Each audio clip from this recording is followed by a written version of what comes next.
मी तुम्हाला खरंच सांगतो, या ह्याच्यात उद्या तुम्हाला कोणीतरी विचारतात माणसं की तुम्ही कुठे राहणार आहे, तुम्ही सांगता हिंदुस्थानात राहतो. हिंदुस्थानात कुठे? महाराष्ट्रात राहतो. महाराष्ट्रात कुठे? नाही, मी पिंपरीला राहतो, चिंचवडला राहतो. पिंपरी चिंचवडला कुठे राहतो? हे हा माझं घर.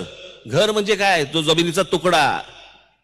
तो जमिनीचा तुकडा म्हणजे तुमचं अस्तित्व. ते जर अस्तित्वच जर समजा तुमच्या हातातनं गेलं, तुमच्या पायाखालून जर गेलं, कोण तुम्ही? तुमची भाषा जर समजा तुमच्या राज्यामधनं निघून गेली आणि दुसऱ्या भाषा यायला लागल्या, कोण तुम्ही?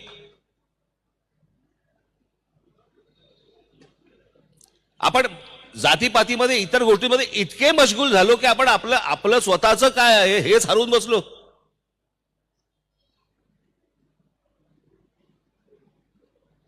म्हणजे 8व्या शतकातली ही आमची मराठी जन्माला आलेली 6व्या का 7व्या शतकामध्ये जन्माला आलेली मराठी